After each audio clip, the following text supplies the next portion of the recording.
Hi everybody, this is Poornima Bhaganingam and you're watching video lecture series on protection switchgears.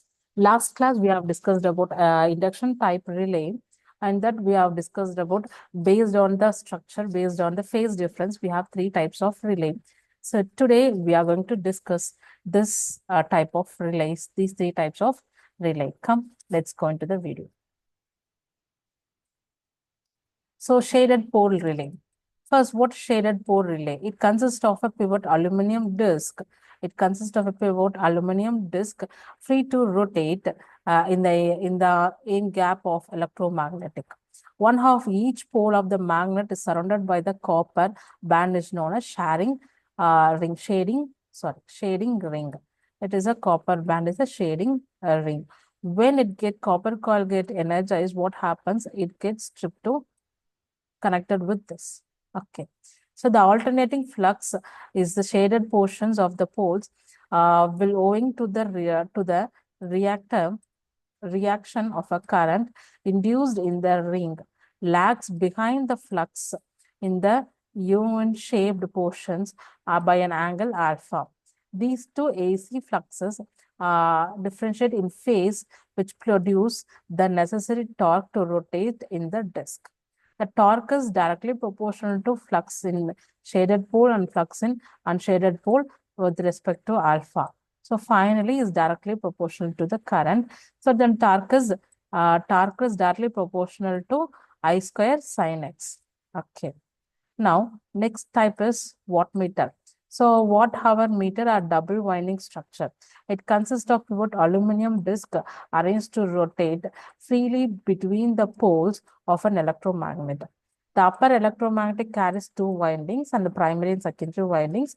The primary winding carries the relay current I1, while the secondary winding is connected to the winding of lower magnet. The primary current induced EMF in the secondary and so circulate a current I2 in it. The flux phi2 is induced in the lower magnet of the current in the secondary winding of an upper magnet will lags behind the flux produced by the winding and by an angle of alpha. So here the two fluxes, flux phi1 and phi2.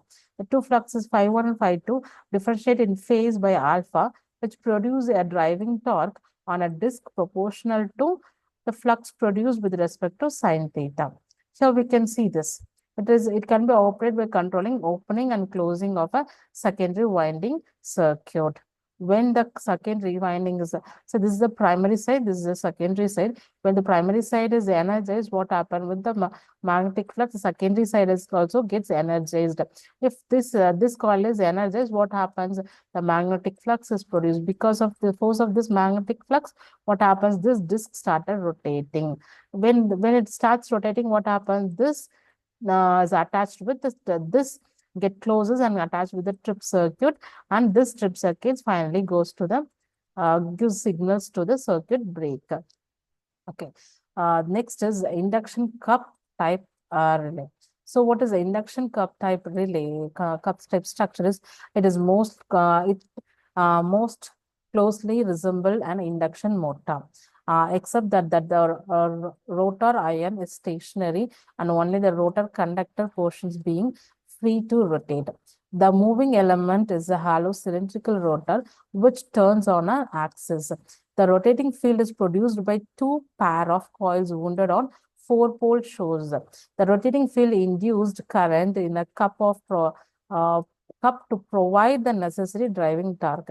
Induction cup structures are more efficient torque produced rather than either the shaded poles or a wattmeter Haas structure. Therefore, this type of relays are very high speed, has very high speed and may have an operating time less than 0.1 second. This is the faster. Next, here we can see this induction cup type. Here we can see this. The S1 is energized. What happens? This S2 is energized. Automatically, it starts rotating, and it is connected. This is connected with this. The rotor, and what happens when the rotor starts rotating? What happens? It starts moving and get attached to the super circuit, and finally this circuit what happens? Gives signal to circuit breaker. This is the live picture of induction type relay. Okay. Now, what is the important terms in this induction type relays? Pickup current and current setting. Pickup current is in a minimum current when the relay coil at which the relay starts to operate. This is a minimum current. Everyone know that this is a minimum current. So long as the current in the relay is less than the pickup value, then the relay does not operate and the brake control by terms of it remains in the closed position. So current setting, it is often described to adjust the pickup current. So we are setting the current. We are setting the current. We need for adjusting the setting current. So it's required. Well, this is known as a current setting and usually achieved by using tapping on a relay operating coil. So finally, pickup current is the rated secondary current of a circuit current transformer into current setting. This is the formula. Okay. Okay, finally, with this, today we are going to end up this series and we'll meet you next series. Thank you so much for watching.